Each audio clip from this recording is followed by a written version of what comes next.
انه قال قال رسول اللہ صلی اللہ علیہ وسلم من آذى المسلمین فی طرقهم وجبت علیہ لعنتهم۔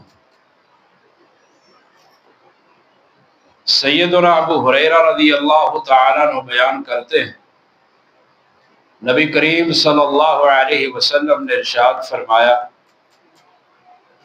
مر رجل بغصن من شجرہ لم يعمل خیرا قط۔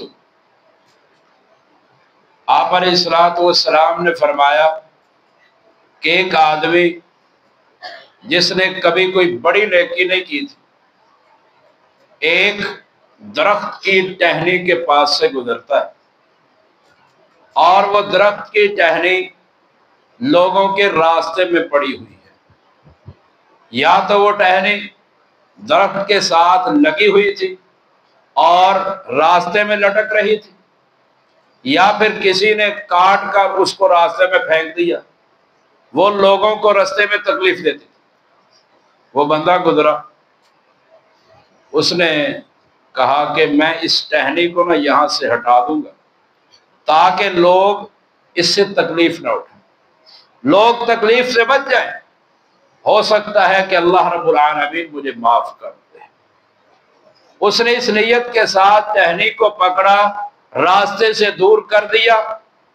پیارے پیغمبر صلی اللہ علیہ وسلم نے ارشاد فرمایا کہ اللہ تعالیٰ نے اس کی نیکی کی قدر کر کے اس کو جنت میں داخل کر دیا، اس کو معاف کر دیا۔ اور مسند احمد کے الفاظ ہیں، آپ علیہ السلام نے فرمایا رأیتہ فی الجنۃ یتقلب فی ظلھا، فرمایا کہ میں نے اس بندے کو جنت میں دیکھا، وہ اس ٹہنی کے سائے میں جنت کے اندر چل رہا تھا، جو ٹہنی اس نے رستے سے ہٹا کر پیچھے کی تھی، لوگوں کا راستہ صاف کیا۔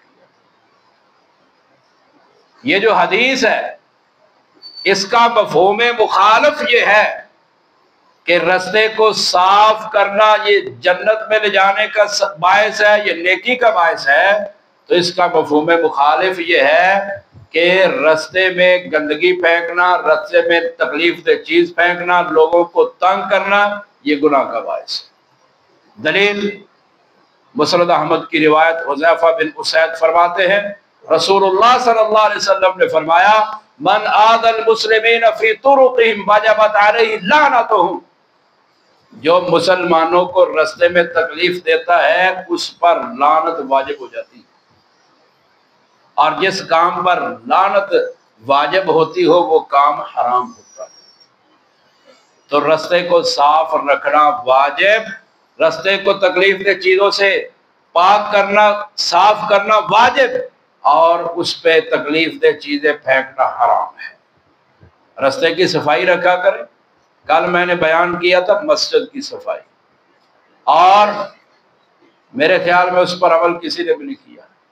مسجد کی صفائی پیغمبر صلی اللہ علیہ وسلم کے بارے میں بتایا تھا، خود کی آپ علیہ الصلوۃ والسلام نے، اور رستے کی صفائی بھی پیغمبر صلی اللہ علیہ وسلم نے بتا دی۔ حضرت انس فرماتے ہیں رسول اللہ صلی اللہ علیہ وسلم نے فرمایا اتقوا اللعانین، دو ایسی چیزوں سے بچ جاؤ جو لعنت کا سبب بنتی ہے، لوگ لعنت کرتے ہیں ان کی وجہ سے۔ صحابہ کرام نے کہا ومن لعانان یا رسول اللہ، اللہ کے رسول وہ لعنت کا باعث بننے والی چیزیں کون سی ہیں؟ فرمایا الذی یتخلی فی طریق الناس او فی ظلہ، راستے کے درمیان میں پیشاب کر دینا، راستے کے درمیان میں قضاء حاجت کر دینا، پخانہ کر دینا، یا اس جگہ پر پخانہ کر دینا، پیشاب کر دینا جہاں سے لوگ سایہ حاصل کرتے ہیں۔ فرمایا ان دونوں جگہوں پر اگر قضاء حاجت کرو گے، پیشاب پخانہ کرو گے تو تم پر لعنت ہے۔ تو ہمیں ہر اس کام سے بچنا ہے جس سے لعنت پڑے، اور ہر وہ کام کرنا ہے جس سے اللہ رب العالمین کی ہم پر رحمت ہو۔ اللہ ہمیں عمل کی توفیق عطا فرمائے۔